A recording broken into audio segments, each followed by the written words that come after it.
Hey, hold on one sec, Steve. Can you get the video working for him? It should be. I need to send it from there. Hold on one Do we second. have volume? Wait, can you play? Do we have volume on this computer? Yeah, I'll set that. You can hear us okay there, buddy? I can. Oh, hold on one second. Let's adjust on our end. We're going to adjust some things real quick. Oh, wait.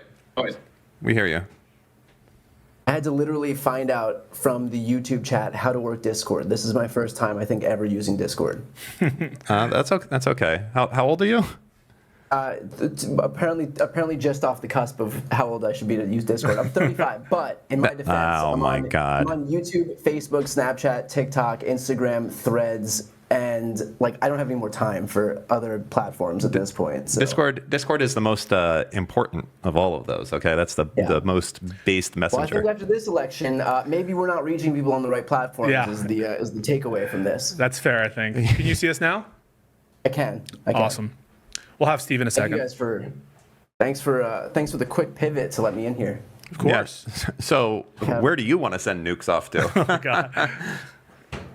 I'm actually interested in talking about the conversation you guys were just talking about, which is what we do to contend with a right-wing media ecosystem that looks the way it does right now. I mean, we've the thing that blows my mind is how we've sat idly by on the left and just allowed the right to create this media infrastructure where they have Fox and OAN and Newsmax and the top 20 podcasts, 9 of them are right-wing podcasts. Megyn Kelly, Dan Bongino, Ben Shapiro, Joe Rogan. It's all just this gateway into just right-wing ideology. They have Facebook, they have TikTok, and all the while, all we do on the left is sit idly by and validate the same mainstream media outlets that are proving over and over that they do not want to be on Democrats' teams. How many times do we have to watch the New York Times run front page stories on Hillary's emails before we recognize that maybe the New York Times isn't on our side?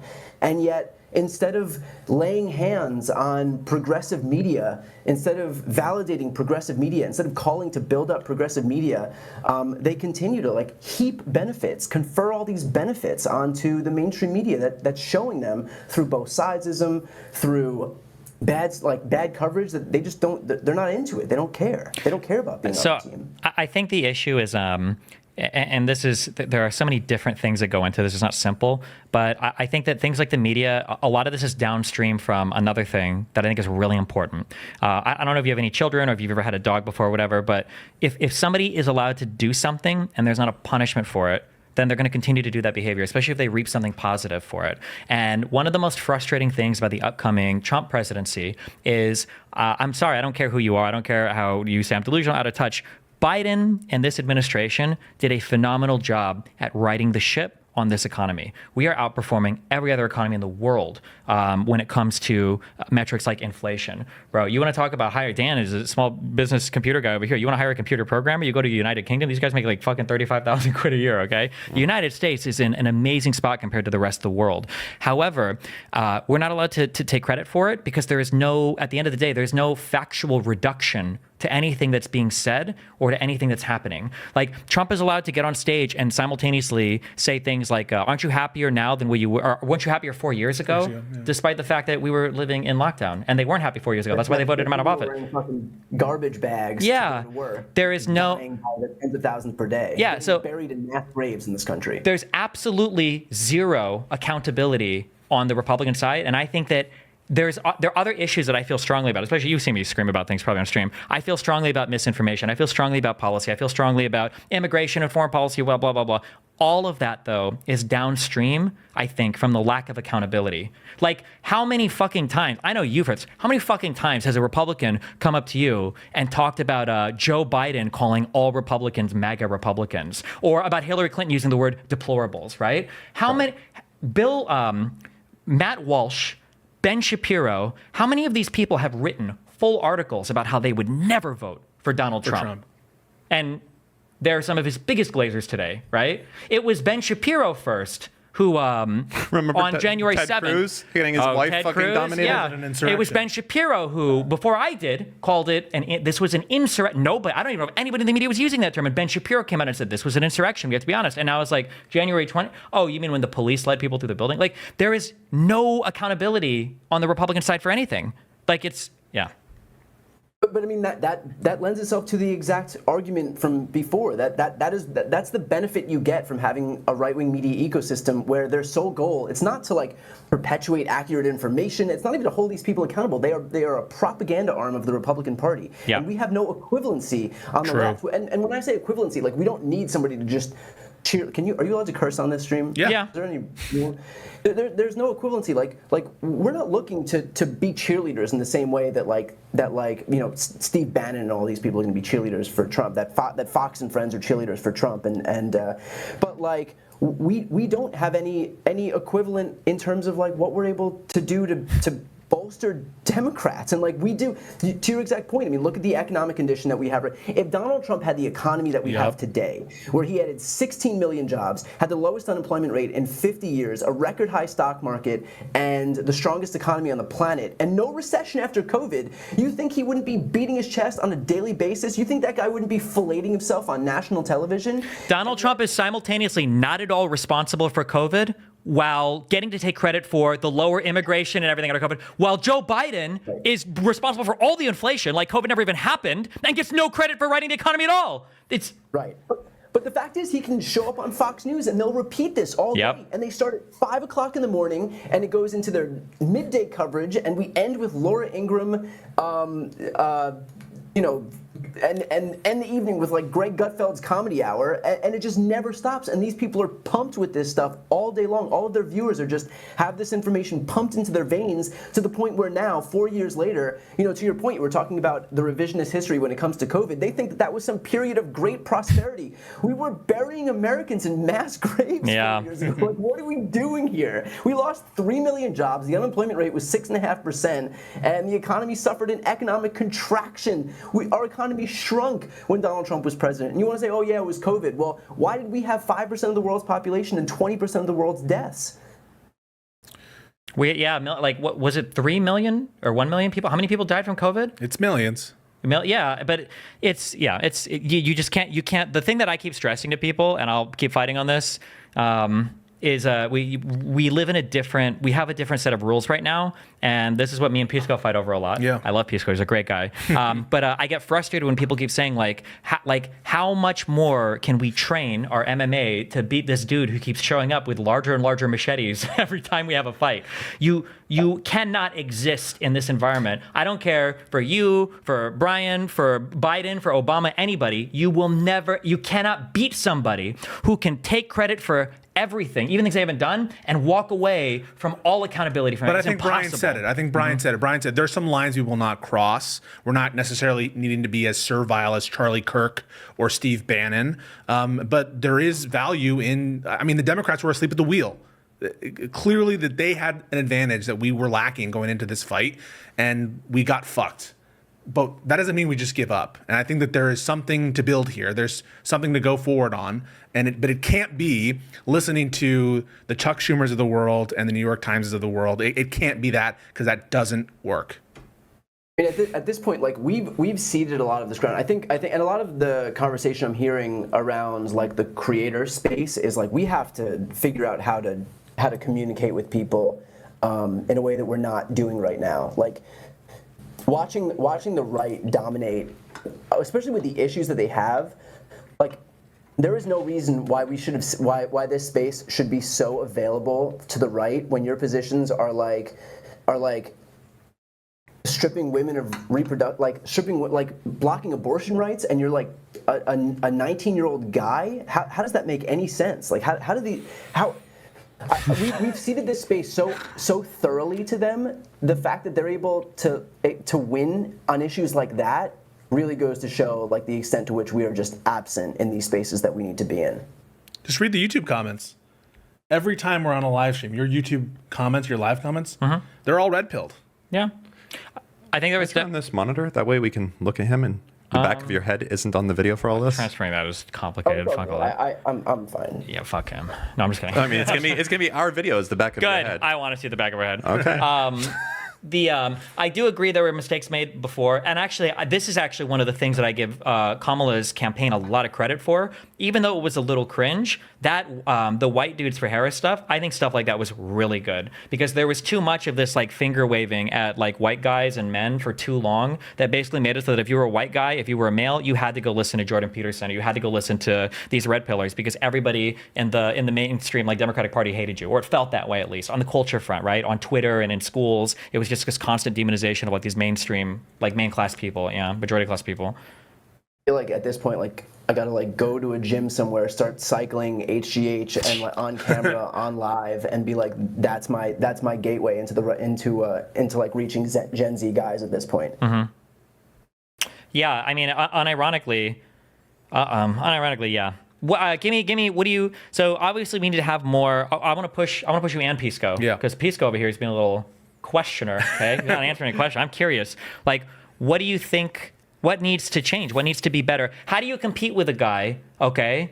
Like, we're going to have a debate, and I'm going to come out, and I'm going to say, well, actually, in case you guys didn't know, Brian is actually fucking Satan.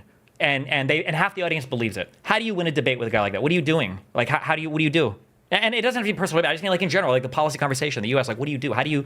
What kind of media presence do we even be pushing for? Yeah. I think you need candidates. Go ahead, Brian. Oh, go ahead. I was going to say, I think it's everything. I think it starts with having candidates with some real identity beyond anti-Trumpism, because anti-Trumpism by itself did not work. The people had access to all the fucked up shit that Trump did, and it wasn't enough. Didn't Trump want an anti-wokeism though? What is he running on? He's running on a vision that like he at least can sell in a paragraph.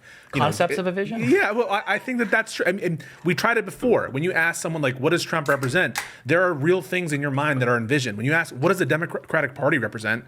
I mean, fuck if I know. Fuck if I know exactly, like, if any kind of generic Democrat, what is their identity? So I think that the candidate quality needs to change. You need to have people who can talk. Yeah. People who can actually talk and sound like real people. And I think that there are a lot of commentators in the, I don't know, liberal, left, socialist, whatever you want to call it, space that can talk like real people. But for whatever reason, we have some robots that we're running and who can't relate to the American people. They can't describe the positive things that they're doing and why it's affecting their lives and the. But then you run this huge risk of people just calling you out of touch. Like, I feel like that's what happens with Democrats, because I've made these impassioned pleas to people where I'm like, bro, like, they were able to, Biden did forgive some student loan stuff to people, or we have expanded access to things like health. But you're not in charge. Sure, but I mean, if they say it too, then it's just immediately like, oh, these guys are out of touch. Hillary tried that with the America's already great. Bullshit, this country fucking sucks. And how does Trump, here's something that makes me mad, okay? There are legitimate citizens in countries that try to flee these countries, okay, because they're so fucked. In the United States, people will come to this country illegally for the opportunity to work here, to work here. They'll flee to this country illegally. They'll come to this country illegally to work here. But people say, why do illegal immigrants come here? To leech off of our amazing welfare state? Like they don't live in reality at all. How do you contend with that? Sorry, I'm repeating myself. Go ahead. I don't know, Brian, what do you think? I think it's both. I think that the Democratic Party is run by some stooges, and they aren't able to relate their messaging, and the media is kind of following along in a way. If they don't have candidates that they're excited about, and if people who have excitement aren't being led into the right doors and aren't in the right meetings, how can there be synergy? I really do think I really do think the media is a huge part. I think the media is so much bigger of a part of this than any other. I think our policies are correct. Like, I think the vast majority of Democratic policies looking to combat climate change, looking to expand healthcare, looking to bolster unions. We have the PRO Act, looking to continue pushing forward gun safety reforms. Like, whatever it is, the policies are correct, and the policies are popular. And that's, by the way, why we keep winning ballot initiatives. So people are voting in for Missouri. Positions, but they're not voting for Democratic politicians. And I think there's a few things. One, we have to run people. I think people who need to run who actually have personality and like charisma. I think that's a big part of it. And like, will we miss out on some of the best legislators in the world? Yeah. Is it going to matter if we don't get in power or those people don't get elected? No. Like that's the reality of it. Who was it? Was it Patrick Leahy from Vermont who retired because he was like 110 years old, right? Yeah. And he was replaced by a 72-year-old geriatric. Yeah. Right? Who was that? Who was that? Was it Feinstein that like died in Congress? Yeah. I'm sorry, that's mean, but died in office. Like, but Leahy, I think, was like 90, and then they replaced him with Peter Welch, was like the young buck who took his spot in the Senate. And he's as old as Biden. Let me see. He must be 72, I think. 72, 73. no, it's definitely an issue. Age is. We got a lot of old fucking Democrats. That is true. I mean, And think some about of the most popular ones too, like Bernie. True. He's getting up there Yeah, now. that's true though, because a lot of people that say we need to replace some younger people, a lot of those younger people would be like, I'd vote for Bernie in a heartbeat. I don't know how many would actually vote for him, but yeah. No, for sure. I mean, it's a matter. It's not really a matter of age so much as it is like a matter of like of being able to communicate with people. Like Bernie's fine. He's clearly able to do that even now, and his message has been. He is probably the most consistent messenger in the entire Democratic Party. His message has never strayed. But like, we only have a few positions where we only have, at this point, 48, 47, 46 senators in the U.S. Senate, and to squander one of those seats on somebody who was like, yes, next in line because he was a congressman and now he's going to be a senator, but like, who cares? Another septuagenarian, it just seems so wild that in these rare opportunities where we have people who are in positions where they can actually have an audience and have the ability to talk to people, we keep using it for not just people who are too old, but certainly people who are too old, but people who aren't able to connect with regular people. And so whereas Republicans have Ted Cruz and Josh Hawley and like these people who do resonate, as reprehensible as I think they are, who do resonate with their audiences, we have Peter Welch who doesn't, who nobody would be able to recognize if he was sitting on their laps. I think that's a fantastic point. Every one of these, conservatives that you mentioned, they're superstars. They're like movie stars. Ted Cruz, Matt Gaetz, Marjorie Taylor Greene, they're people that like everyone's excited to see them when they come. Like all these MAGA supporters, when they walk in the room, they light up the room. No one really is excited. Like, would you be excited to see Chuck Schumer as someone would be to see like? Okay, but hold on. Matt I need to take a quick pause to say, to fuck the electorate, okay? Because these are the people you voted for, not you, me too, Yeah. right? Because people will say things like, and this is why I'm also not sure if I believe it sometimes, because people will say things like, why do we have fucking Biden? Well, what do you mean? Look at all the other options you had to choose from, and you didn't pick any of them, right? Why? I don't know if the super delegates were the reason why Biden managed to beat, Kamala, Pete, the 20 other fucking people on that stage, right? Like the electorate chooses. Same thing. You look at like people like Nancy Pelosi, right? What is it? Congress has like a 9% approval rating, but your own representative has like an 80% approval rating. Like they keep choosing them over and over again. So like arguably the only way that the Republicans were able to change so much to some extent was because of like an abandonment of, we don't really have like the Republican Party anymore, right? We have got like Trump's party. Like it is Donald Trump's party. There is no party without Donald Trump. Right. Whereas for the Democratic side, Biden got pushed out. That's fine. There's no leader of the Democratic Party right now. I don't know if. Listen, I don't think you have to accept all of people like Hassan's worldview to say that maybe they had a semblance of the point when we nominate. I think Biden did a great job, but when you nominate someone like Biden, you're playing scared. You're constantly playing on defense, and I constantly feel in all these play races. on defense for you. Okay. Yeah. I'm sorry. I love you. You keep hold on. You keep saying this, and people keep saying this. When you're nominating Biden, you're playing scared. Trump literally lost to Biden, and they renominated him. He's got the entire party held hostage. No, and we're the ones that are scared. It goes to voters. But it also goes to the media infrastructure. Okay. And I think that Democrats are always scared and anxious. And you even felt it yesterday. I mean, obviously but we're scared because we're playing in the same world. Republicans aren't scared because they know they're going to win or it was rigged. Like, what a great worldview to have. He was already calling it rigged when Philadelphia was just being reported. What the fuck? Sorry. Go ahead. Yeah. I know that I was going to say the same thing. Yeah. I'm in complete agreement. Like I think Democrats are scared because like we know the stakes, and also there's nothing for Republicans to be afraid of. Like what Biden comes into office. The reality is that the last three Democratic presidents that have come in have all cleaned up recessions from Republicans. What do they have to be afraid of? True. There's nothing for a Republican to be afraid of. What, a Democrat comes into office and we add jobs and we fix the economy? So of course they're not afraid. Worst case scenario, we just have better economic conditions than when we started. Absolutely true. Democrats are scared because if Republicans take power, then we have assholes like fucking John Eastman and Rick Grinnell and all these guys that are going to be in power, promising to kick every career civil servant out of government and replace them with political appointees. This is why there's a huge disparity here. This is why when things like the immunity ruling happen, they piss me off so much, because realistically, Republicans aren't worried about criminal immunity because what the fuck is a Democrat gonna fucking do with it? Drive with a suspended license and not be held accountable? What? Nothing, literally nothing is gonna happen. But we're, on the other hand, right? We have Biden in office right now who's able to wield whatever immunity ruling the Supreme Court handed down. They said anything that falls under the umbrella of an official act. Sorry. These guys don't like that, by the way, and they called me stupid when I said it. But now they're all starstruck. They're like, whoa, hey, wait a second. This is a great idea. You know what you are? You're just a sexier version of me. Now they're on the fucking train. That's it.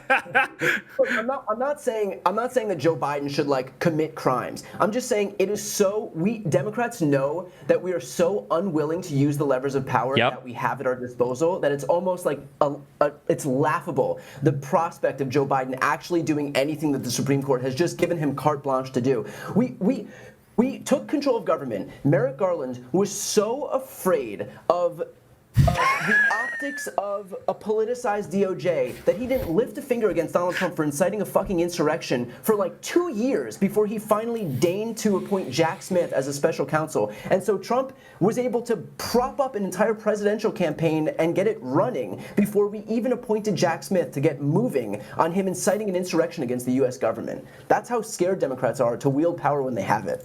Crazy how that didn't happen. Also, I wish he would have shown half as much hustle as he did appointing her to do his little report on Biden as he did with Donald Trump, bullying his employees around to hide boxes of classified fucking material that he was showing fucking reporters. Okay? Christ. I don't want to retread that ground because I think that there's a discussion to be had. I don't put the blame on Merrick Garland there, and I think that there are problems in advocating. What I think I'm hearing is Democrats should use the Department of Justice for like it's supposed to. We had a big fight over this last night. You're good. Go ahead. Having Merrick Garland take action against Donald Trump for his avowed crimes is not weaponizing the government. In fact, him not taking action against Donald Trump for his crimes, that is the weaponization of government, because that's saying that that's politicizing the DOJ. But action was taken, Brian. Action was taken, but what I'm hearing is it didn't happen fast enough, is what I'm hearing. Right, and what did that do? That emboldened all of these people to either continue committing crimes or basically prop up an entire campaign that would ultimately result in a winning presidential bid for Donald Trump. I mean, the American people didn't even have a chance to see him make his case in court, because here we are 4 years later, and for something he did in January of 2021, we still haven't seen accountability for it. And now we're gonna have all these people walking free? Do you think he's going to pardon just the seditious conspiracy guys? Do you think he's going to pardon everyone? Everyone's out. Everyone's out with a vengeance, and they're already asking, by the way, the insurrectionists who are in court right now. I believe this morning are already asking for these cases to be stayed pending whatever Donald Trump is going to do and his promises to pardon them. Listen, I hear you guys 100%. You guys are thinking that this would have made a difference, the extra 2 years, and it would have made Trump an unsuccessful presidential candidate. What's your evidence for that? I mean, the American people have had access to this information for ever since it happened. And but there's a difference in terms of what breaks through. It is so, look, when you're political freaks like us, when we watch everything happening on a daily basis and folks that are highly informed, that's one thing. But the vast majority of Americans aren't paying attention, and if that means it would take an actual trial or sentencing for them to finally pay attention. Did you see the number of? There was some tweet somewhere where the search terms for did Joe Biden drop out? Yeah, I saw that. Yeah. Yesterday. People don't pay attention to this stuff, and it takes a lot to have something like this break through. And we deprived ourselves of the ability for him to actually be held accountable and for Americans to actually be made aware of what he did. And instead, he just pretty much got away scot-free because and it sucks. It sucks that that one. It sucks that the one thing that we did see was bad and it got downplayed, the New York case, but it was definitely the weakest of the four. And it's so. It sucks because it should have gone to trial because that's what is supposed to happen. But I wish that wasn't the one that went to trial. Yes. Because that went to trial first because it just gave them another talking point. And like, there's a difference. Like, you have to weigh like, should it have gone to trial because it should have gone to trial? Yes. In a vacuum, sure. But like from a a narrative perspective, that is true.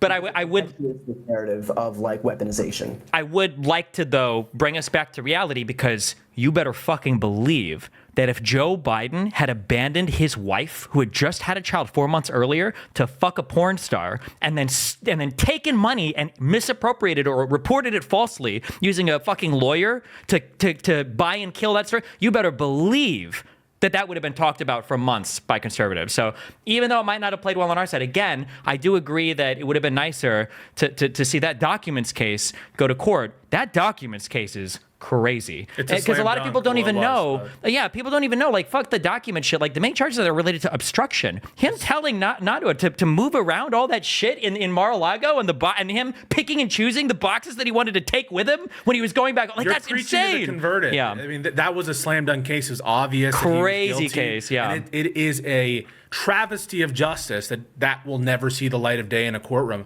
I'm with you, but the American people, I'm sorry, they elected him anyway. And but they don't know about the. Do you think that Trump's gonna basically investigate Biden? Honest to God, no.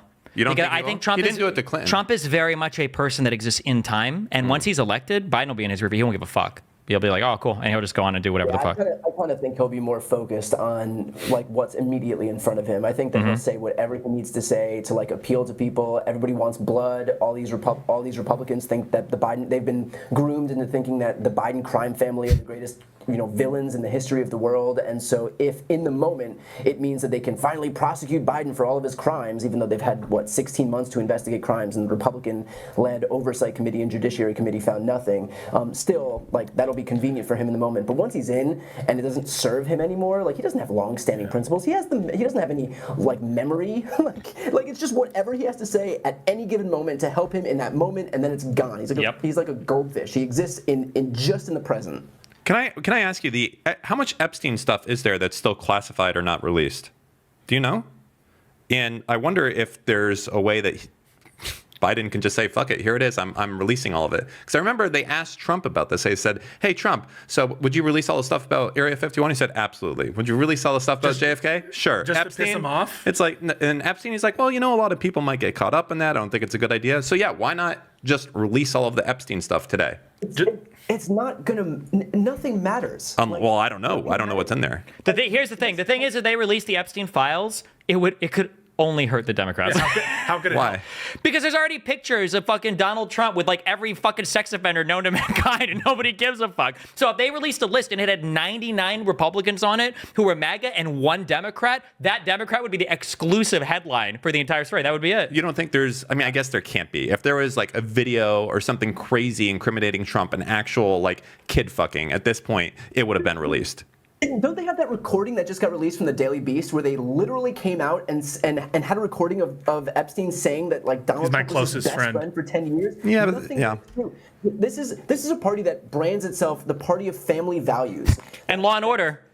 How did it take so long for them to do this, by the way? Do you think it's just that the Democrats are fundamentally incompetent at like their job? Like all this stuff just coming out at the last minute, running the worst campaigns, doing the worst shit that nobody cares about? I think what Brian said earlier, no, it's because the Democrats are so fucking good at our job. It's that even though the Republicans are these massive fucking anchors that we have to attach to our boat, we just get better and better at rowing. That's why that's why Bill Clinton ran budget surpluses, okay? That's why Obama came in and had to clean up after the fucking 2007-2008 crisis. It's why Biden had to come in and clean up after the disaster that was COVID, right? And it's why Trump is going to get to sit back now and receive and enjoy an economy where he gets to benefit from an infrastructure bill that he couldn't pass, where he gets to claim that pre-existing ideas was his idea, okay, with a Republican idea, the thing that he dedicated himself to killing on day one of his administration. He gets to benefit from every single thing the Democrats did. If I was a Republican, I would love the Democrats. If I was the Republicans, I might throw the Democrats a bone just because they've been helping me so much, okay, prop up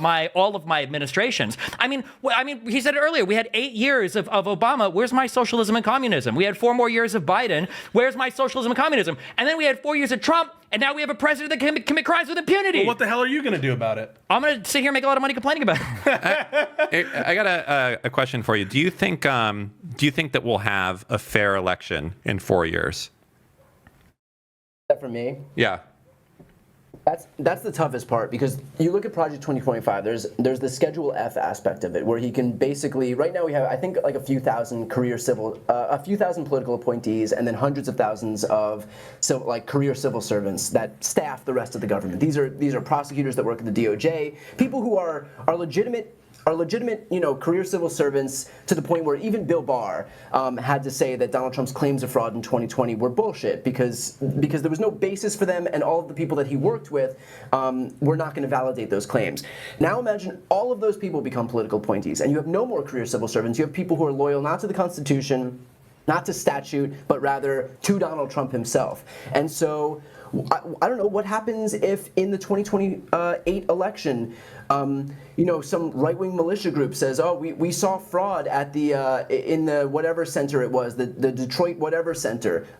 These votes are not accurate in Detroit. These votes are not accurate in Milwaukee. These votes aren't accurate in Philadelphia, and so all of those have to be thrown out. These voting machines have to be seized in the Democratic population centers in all of these states." And Donald Trump's DOJ goes, "You know what? We think you're telling the truth, and we're going to validate these claims." There's no backstop to any of this stuff. Then I don't know. I mean, how do you win an election if you're a Democrat if all of a sudden somebody cries fraud, some Turning Point USA kid cries fraud somewhere in Detroit, and then all of the Detroit votes are at risk? How do you win the state of Michigan without Detroit? How do you win the state of Pennsylvania without Philly? Yeah, and you're thinking Milwaukee without Wisconsin. Do you think that's likely to happen? Also, you're thinking small time, right? Because they can just go after the state legislatures. If you have a state legislature that's on your side or enough people in there, you just flip the electoral vote. That's it. You just have them send in another slate, because that's what they're trying to do. We don't even need to find fraud. They can just have the state legislature send in a totally different batch of electors, and then boom, you're done. The question also, there's something called the independent state legislature theory. What if this let's say they have unified control of government. Let's say the Republican Senate kills the filibuster, and they pass into law the independent state legislature theory, which says that any election rules have to be passed by the state legislature, and they're subject to zero oversight from the governor or any courts. Whatever the state legislature says goes. And then the state legislatures come in and say, okay, well, there's no early voting. Everything has to have a paper ballot. We decide who counts the paper ballots. It's only going to be our people. All of the commissions that will ultimately gerrymander the states, they're composed of all Republicans. There is so much they could do with unified control of government. So look, I don't want to I don't want to make people despair in terms of hearing this. It's obviously something that we have to keep an eye on, but there is a lot they could do depending on how far they want to push the envelope. Well, the question is, how likely do you think this is based on the previous tenure that Trump's had in the White House and what he said so far? Do you think this is something that is going to happen absolutely? Or do you think this is like a lot of Democrats just freaking out and it won't actually get to this point and he's not actually going to go and replace everyone with loyalists or what? So should we actually be panicking? Or if you had to put odds on this, how much are you betting, right? We're on Predict It. No, we're on Polymarket right now. What are the odds? Polymarket. I would have to be out of country if I want to bet on Polymarket. But look, I would say, I don't know. I mean, it's in between the two that you said. You said, is it guaranteed or is it just Democrats panicking? I think it's somewhere in between. We're talking about a guy who tried to get his vice president to unilaterally anoint him the winner of the election that he lost. This is a guy who called into states to get them to seize the voting machines. So I put it past Donald Trump to try and rig the election in his party's favor. This guy stops at nothing. So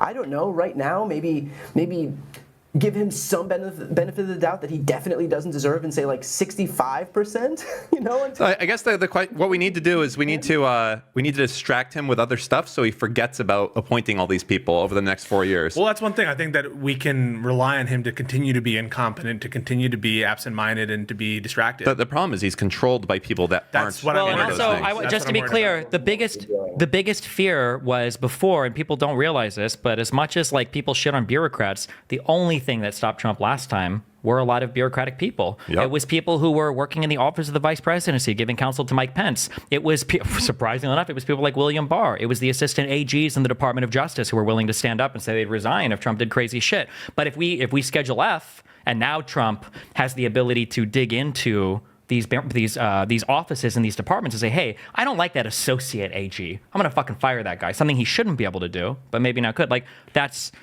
Yeah, that's the issue, is that the things standing before him, Actually, between him and what he wanted to do before, those things might be gone now. This is a really interesting question. Let's take it back to the 2020 election.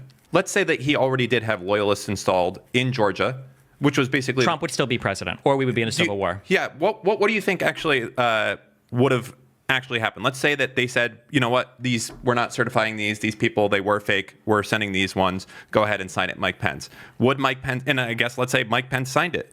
Where would we really be today with just that one event if the people in Georgia were loyal to him? What's your honest take of what would have happened? I mean, we won enough states that Georgia would... Okay, well, Georgia plus another, or, two or three. Like, if you're saying, like, if he had enough states to actually flip it, so yeah. Yeah, like Georgia, Pennsylvania. Let's say that Pence was Vance, and Pence was like, I'm not going to count, or he just counts the other slates of electors, and then Trump is gabbled in as the winner, sure. Right? Yeah, basically that. So the path is, it goes to the Supreme Court, and Eastman said they probably wouldn't hear it because it was a political question, so they would invoke the political questions doctrine and say it's too hot for us to handle, and then everybody would sit around with their thumbs up their asses and go, oh, well, fuck us, I guess. Or sorry, you tell me what you think will happen. Yeah, it's real thing. And remember, you're talking about the same party where Gore conceded, okay, on December 3rd, 12th or whatever. So, yeah, wait, give a real answer to this. Like, imagine that that Pence said, yeah, I'm signing the fake electors. Donald Trump is the new president. What happens next? Yeah, I still think it probably fails because the ECA just proves that Pence's role was ceremonial, was just perfunctory. But and that's since been clarified to make it even more clear that role is perfunctory.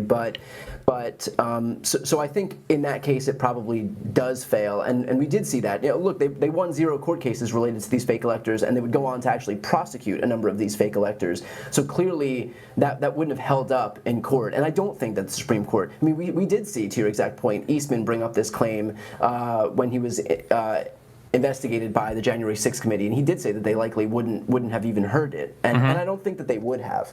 But if they wouldn't have heard it, then you're fucked, right? Because then, what are they going to issue? The problem is that, like, on some procedural law, right, where you can issue a stay, you can do whatever, you're sitting around waiting for somebody to make a payment, or you're sitting around, like, waiting for whatever. But if it's like January 10th, 11th, January 18th, and people are legitimately looking around, it's like, okay, well, we haven't counted the electoral votes, or we're disagreeing still on these, and now it's like January 20th is approaching. Like, I think that the scary thing is people don't know what would have happened, right? Like, would you just go through the ceremony without the votes having been counted? Like, somebody besides Pence would have counted them? Like, I don't think there's a provision in the ECA for that to happen. Like, it would just be, I think the issue is they just wanted to kick the can down the road until basically people were like, it's fucking too complicated now, just he's in a second term, I think, is the worry, yeah. For sure, delay. For sure they were just seeking delay. Yep. Donald Trump even said himself, like, we heard his quote, just leave it up to just leave it up to us, and me and Republican congressmen will take care of it. That was literally the guy's quote. Yeah, call the election corrupt and leave the rest up to me and the Republican. Yeah. Yep. Exactly. So I think he was banking on delay, and that did really redound to his benefit for the best that it could have done, actually. Like, he got pretty damn close in with that delay, in kind of the avalanche of disinformation that was put forward by Fox News, by all of these right-wing anchors. I mean, Fox had to tack right to stay on par with OAN, which was eating into their share. So they had everybody using this delay, using that vacuum to just fill with more disinformation. I don't know. I mean, it's impossible for me to say, like, what would have actually... I want to ask one last question, and I'll let these guys go to you. I posed it to them, and they didn't really have an answer. So Biden has 3 months left. Would you have him do anything specifically at this time? Or would you just have him sit there with his thumb up his ass? Demand that Sonia Sotomayor step down tomorrow so that he can replace her, because I don't know, maybe we should learn one single lesson from the past and not keep watching our Supreme Court justices die in office while their Republican counterparts get replaced by like 38-year-olds. So we had this conversation yesterday, me, Pisco, and do you know a guy online, Josiah or Pondering Politics? I've heard of Pondering Politics. You've just heard of him? An amazing political YouTuber, but okay, I'll let that slide. Okay, no, I'm just kidding. He's a friend. He's a really, really good political YouTuber. So me, him, and Pisco were having a conversation about the Supreme Court thing, and I think me and Josiah, who love and cherish the Supreme Court, unlike Pisco here, who is a Supreme Court hater, we immediately were like, Sotomayor and Kagan should just step down. We need new justices. But then the immediate fear was, would you have the chance, because you only need one Democratic senator to go, well, I don't know if we should put in a new Supreme Court justice when the American people have already spoken. It only takes one, and now you've just given up. Can they rescind their resignation, or does it only happen? They can rescind it. Oh, yeah, so that's a problem. Can you actually? You can make a contingent on something. Yeah. Yeah, there you go. It's a good call because like who do we have right now? Who are the maybes? It would be Cinema and Manchin. and cinema. Yeah. Well, I think Manchin's a no. With anything, like there is, I actually don't. I think she would be more likely to like give it a hard no than to do it. So at this point, I don't know. I mean, like what could Trump? I'm hoping people a lot smarter than me are going through and figuring out ways to entrench. I mean, not that it's going to matter, like to entrench a lot of the policies that they've passed thus far, or to make it harder for Donald Trump to do what he's going to do in office, as far as it relates to like climate stuff or healthcare stuff or whatever it is. But the thing is, if the government is staffed by like the Jeffrey Clarks of the world and the John Eastmans of the world, is that going to matter? And then what? They'll appeal it up to the Supreme Court. And forget who's staffing the government. We don't really even truly know like what grounds we're standing on with this court, right? Where you could snap your fucking fingers and tomorrow Roe and Casey are gone, and then the next day Chevron is gone, and then who knows what major doctrines are about to be flipped by this court, because there is no respect for any prior decision. So who knows like what power the executive office could have, or who knows? But yeah, it's a very shaky ground, I think, judicially. Yeah, I mean, there's almost no point in trying to like shore up stuff right now, because like that would suggest that Republicans would respect any of it. Yeah, true. I was just arguing with this. There are things that can be done that can't be undone. Like someone brought up in chat, there was restrictions we currently have on the munitions that we gave to Ukraine. We could just lift them. You could say there's no more restrictions on your long-range missiles you have there. We can do that, and then that can't be undone, right? Once that's done. I do think that. Yeah. I think we have like $6 billion in aid that Biden announced like today that he's trying to push through. So we have like the clock has started now, and I think the final $6 billion in aid is on its way to Ukraine. So like that is one example. I don't know, buy an entire fleet of whatever government vehicles there are, put in the order now and pay for it for EVs so that we don't have gas-powered vehicles. Like I don't really know what much you can do, but hopefully there's some infrastructure we can put in place, or payments we can make that will at least entrench some clean energy stuff that can help Ukraine while we still have the chance. But I agree with you. I think there are things that we can do that can't just be undone with executive action. Like if you drop a chandelier on the floor, it's broken. There's nothing that you can do. If you pardon someone, they're pardoned. You can't put them back in jail. There are things that Biden can do today. The question is, what of those are impactful enough that he should be focusing on in the next 3 months to really stifle as much of kind of whatever policies of Trump are going to be the most damaging coming up over the next 4 years? What can he do very quickly to break a chandelier that Trump can't just unclick? It's broken. I think our time is much better spent. I mean, I'm just going to be frank at this point. Biden failed us, or we failed Biden, but we need to focus on what we can do to improve ourselves. And that's why I think, I respect this conversation. I love it. And I really, no one hates what happened on January 6th more than me. No one is more critical of the Really? Supreme Court. Nobody hates it more than you? I've talked about it. This is like my raison d'etre. It's like my organizing principle. The thing I talk about the number most. one hater of January 6th. Yeah, I mean, in terms of the insurrection, I'm in the weeds arguing with no-namers on Discord about. To be fair, I'm like the J6 guy. I didn't care about J6 until Pisco argued it with me. True. I mean, we had like a 12-hour argument where Pisco's like, "Don't you think Donald Trump was in a derelict of duty?" And I was like, "I don't know. What was he even supposed to do?" We literally argued about this for days. Yeah, yes, I didn't even care. So and I respect that conversation. And we should use January 6th tactically, but I see even this conversation. Nobody cares about it. We're getting stuck in our ways. We just spent 25 minutes kind of theory crafting about other Jan 6 alternatives, right? And we're not focused on what we can do to change ourselves. I agree. And that should be what we should be doing. So here's just my one thing, and then I'll get your take on it. And Pisco go, okay, it's sociopathic, I admit. Okay, so we get that out there. Okay, Yeah. I wish that it was easier to tie accountability to the decisions that people make. Like it, again, I know this sounds sociopathic, but like it hurts to see Republicans voting against things like FEMA aid and then being the largest recipients of it. It hurts to see people, Republicans and alternative conservative media undermine things like FEMA, and then when a disaster happens, fucking 1 hour later, Biden is on the phone with every single Republican governor. What do you need? Tell me what you need. I'll come down. I'll call you. I'll send whatever. Meanwhile, Donald Trump is, saying to California, fuck them. They don't need help for the wildfires. You know what? They didn't fucking approve my plans in Northern California. Fuck these guys, right?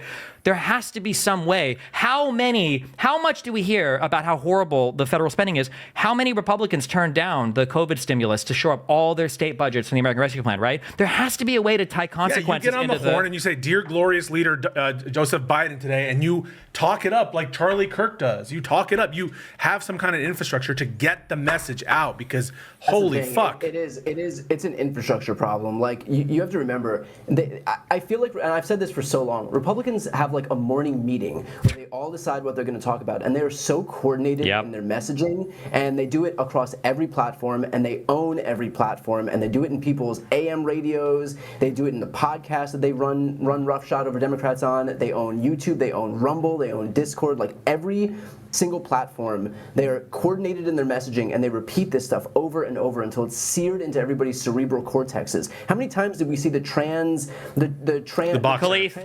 inmate surgery commercial on TV in this election cycle? They poured like $500 million into that commercial so that everybody would see it. That is their strategy. They repeat this stuff over and over again. There's a reason that Donald Trump's build the wall, make America great again, lock her up. Like, all of this stuff is just the product, the brainchild of the product of repetition, and they do it really well, and that's why all of this stuff sticks. And like, we have so much. Al Franken has a joke where he said the Democrats' bumper sticker would end CNEX bumper sticker, because we have so much that we throw at people, and we don't settle on one message. True. Yeah. Well.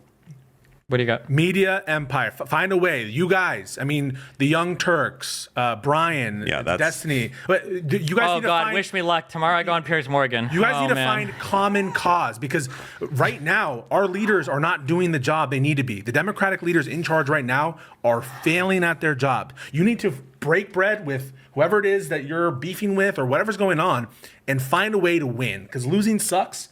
And we're losing bad in terms of the info wars. I think that you guys are young, dynamic. People like you should gather together, and we should start fighting on their ground, on their turf, and make some inroads. We should have a show, and we should call it like Info Wars. I like that. Someone should make a buy the brand. Wait, isn't it for sale now? It is. I think it's for sale. But I honestly think that they're soul searching, and I think that it starts, like you guys said, with making sure our message is getting across, and making sure that we're not constantly on fucking defense, because that sucks all the time to be having to like be brushing aside their narratives and debunking what they said about cats and dogs and Haitians and Puerto Ricans or whatever, right? But we're never going to win being the honorable party. That's what you guys don't get. Okay, half the population is fucking stupid. Okay, it's just fucking true. Okay. Like, you're not going to win being like, no, guys, that's not true. Let me explain. You're also not going to win insulting 50%. I'm just being realistic about it. No, that's not true, because they won insulting us. Yes, you have to literally not play their game. Their dogs eating cats. Yeah, well, Republicans are eating fucking squirrels. No, I qualify that a little bit. It's not because the people aren't stupid. It's that the media apparatus on the conservative side, like he said, like Brian said, it is lockstep. Bro, I would see one talking point about that fucking squirrel. The squirrel thing or the Kamala coup thing. Like, I would see it in one place, and in like 30 minutes. I don't know if they get like fucking orders beamed in from fucking Starlink. Yeah, every single person is all of a sudden. There's like some fucking hippie in the forest who voted for Trump who like has this messaging dropped to him by fucking carrier pigeon, who's like, oh shit, oh, Kamala did do a coup and it's undemocratic. Gotcha. There's the marching orders. Like, it's insane. But the people, because we drag these people onto Twitter Space and we talk to them, like, they're not dumb. They know all the talking points. They can give you all the data. It's just wrong because their media apparatus. They're getting the wrong information. They're getting the wrong narratives, and we need to both be on their shit. Re-education camps. No. Go on to Piers. You do a fucking great job. Mehdi does a great job on fucking Piers. Brian does a great fucking job on Piers. Go on their places and make your own spaces as well to compete with them. I think it needs to be an all-on-hands effort. Just like that's a great point. And I have, I was of the don't go on Fox News, you can't validate Fox News as a platform a few years ago. And then I realized, like, what are you going to do? Are you going to seed this ground to the right where, let's face it, people are watching anyway? The fact that you don't go on doesn't make it any less real that millions of people are consuming Fox News or any of these other platforms on a daily basis. So you can either have your high ground and cede that ground to them completely, or you can go and make a case to those people. And even if you pick off 2 people, that's okay. That's 2 more people that would have heard your argument than would have if you opted not to go. Like Pete Buttigieg has been doing, Yeah. And you do it well, Brian does it well, and Mehdi does it well. And Jing does it well. Fuck it. Cool. Let's do it. Well, the cope is fucking. Oof. What's the cope? Can we turn the fucking cope AC on? It's getting a little fucking hot in here. There's no cope, but what you're saying, what you're suggesting at the start of this conversation was Nuke Russia. Wait, nuke Russia or just no? I said as an example. Okay, the president. By the way, these guys don't agree with me. Let me just say my thing because maybe he agrees with me. I hope. I said there are things that the president can do in the next 3 months to make a lasting impact so that we can have a change and basically Ukraine just doesn't get handed over to Russia. And I said as an example of that, you could just say the president, Biden tomorrow could say, we're doing a delivery of some fucking tactical nukes or some long-range missiles. Brian answered you. He said it's on the margin, it's little things, but it's not going to move the needle one way or the other. I'm saying he could do that. Tomorrow he could go and he could do a delivery of whatever he wanted to Ukraine, and that would have an impact that Trump, he can't just take it back. Once you've given it, it's done. So there are things. I don't subscribe to the idea that let's not worry about what's the next 3 months happens. Let's just think about next time. No, let's fuck it. There's 3 months. Fucking be smart about it. Do something in this next 3 months that slows down the catastrophe. And these guys aren't willing to think about it. What do you think? You two shut the fuck up. Look, I agree. I think we should make the most of any opportunity. I can't think of any specifics, but yeah, if there are opportunities, sure. Thank you, Sexy Dan. I appreciate it. You're a fucking smart guy. Look, I'm not going to say don't use the opportunities. Don't use whatever opportunities are in front of us. Biden has the power for the next 2 months while he's still a lame duck president. Sure, use that power to do whatever you can. I think ultimately it probably will be to a certain extent a drop in the bucket because you also remember it's not just that aid to Ukraine will dry up. We're also welcoming in an administration that promises to be vehemently pro-Russia. Anti-NATO, yeah. It's scary. It's scary that what happens because I feel like if Trump does something, if hypothetically he's we're leaving NATO, that's what the fuck really happens then? Oh, that's another good example. Can we possibly I know this sounds stupid. Can we re-sign our lease with NATO for another 10 years? Can we do that? A double pinky promise that we're going to stay in. Yeah, no, do we have a lease or something? Can we get all of our roommates to agree and re-sign the lease for NATO and a few other of these agreements right now and add 10 years or 4 years to it? These are the types of things I'm talking about. Yeah. Everything is only as secure as the next person decides it is. Correct. And so we're in NATO, and NATO is strong today. But if Donald Trump decides to come out of it because he wants to pander to Putin, and Putin's biggest dream wish list item is to have the U.S. pull out of NATO, then that could happen. So is there no way to I guess prevent that or slow that down? There's no re-signing the lease, huh? No, I mean, what did Trump do the day he pulled us out of the Paris Climate Agreement? That was TPP. Yeah. Well, I mean, the idea is that you would have come up with huge penalties that can't be ignored if you pull us out of these things, right? If you pull out of NATO, what enforcement? Well, it's by trade agreements with all the other countries, right? Maybe you prepay. Yeah. So I don't know. I really don't. I don't know the answer to that. I mean, this is But we both agree Biden should be smarter people than us. Should be right now thinking about what is it that Biden can do right now with his unilateral power and do it right away if he can to slow down and stop Trump in any way over the next 4 years. I agree with that, while still acknowledging that it probably only helps on the margins. But yeah, I would agree. Dan, I just want to that's my position as well. Liar. It's my position as well. It's my position as well. I just don't think it's the most productive area. And I think the better productive area is to think about what the fuck we're going to do. Because whether we like it or not, those are going to be people who are doing what they're going to be doing anyway. That doesn't affect what we do. I think it's important to think about the future, but